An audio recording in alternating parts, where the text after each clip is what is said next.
Right now, a trial is getting underway for Tiffany Stevens. She's a Connecticut woman who's accused of paying her handyman $5,000 to kill her ex-husband. Well, that maintenance worker taking the stand yesterday, testifying that he simply got scared. So he made a secret recording of Stevens that allegedly shows the 39-year-old mother demanding that he go through with the murder. Listen to this. You go to the electric chair when you're hired to kill someone. Let me just tell you something. When you're hired to background and then let me hired to murder somebody. let me Electric chair. let me just do it. Okay. Please. When? Soon. How many minutes? Soon.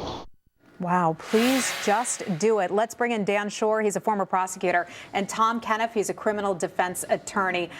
Dan, let me start with you. I mean, is this sort of the nail in the coffin in this lady's case? Well, on its face, it's damning, but the defense is going to argue that there's authenticity problems. They're saying that maybe the prosecution or maybe this witness, who they say is not credible because of his criminal record, maybe he edited it together. Maybe the husband, who is the supposed target, maybe he did something to try to frame her. So they have to go to say the tape is not real. Because if it's real, it's really tough to say it's innocent. Does that wash?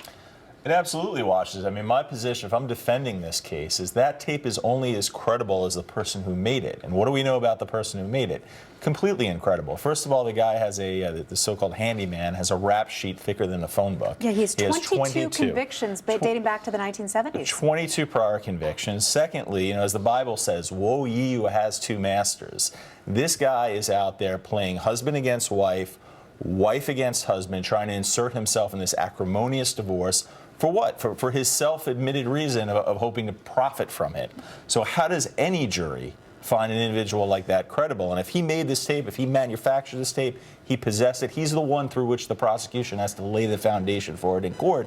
And if he's not credible, I don't think the evidence is credible. But couldn't it be argued that she specifically targeted someone like him with a checkered past, feeling like he would be more willing to go along with something like this? Well, that's the point I was about to make. Yes, normally if you have a long criminal record, as Tom said, you're not believable. But if you're looking to find someone to kill someone, you're probably going to someone with a criminal record. So that's part of the prosecution's theory, that this defendant actually went to him because of his criminal record, because she thought he would be able to get someone to kill her ex-husband. Tom, what about this? Because he says that Tiffany, the mother who tried to force him to do it, he says that she threatened him. She said that she would kill him, the handyman, and his children if he didn't go through with it.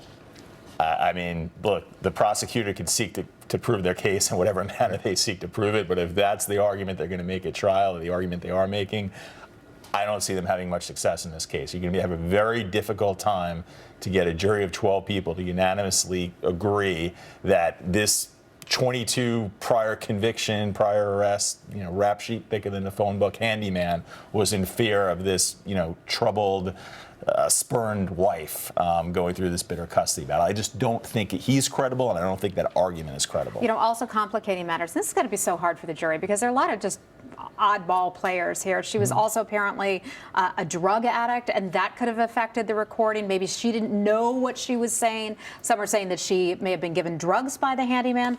How does that factor into things? They might use that as a defense. Remember, they just have to create reasonable doubt in the mind of one juror to stop a conviction. But that's a hard argument to win on, because you basically have to say that you didn't know what you were doing, that when you asked someone to kill someone, you didn't realize what you were saying. And supposedly she said this on multiple occasions, although only one is on tape, allegedly. But that's a hard argument for the defense to win on. So as the story goes, the handyman apparently gave the tape to the ex-husband. He then went to the cops, and that's how it all came to. He's still, of course, alive. But there's a big amount of money that was at stake here. Tell us about that. This guy apparently worth $50 million, and that's what they're saying could be the motive. Right, and that's a huge elephant in the room here. I mean, this is a wealthy couple fighting over a lot of money. And this is somebody, a witness's motive is a motive to lie is always relevant at trial. So the defense is going to harp on the fact that this guy isn't, some ne'er-do-well who's coming forward with his tape because he actually fears for this guy's wife or is supposedly concerned for his own family's safety. He's here for one thing, greed. He's looking to profit off this. And as a result of that, he's not a credible witness, and the prosecution's case is incredible. Well, and she could be looking to profit off of it as well.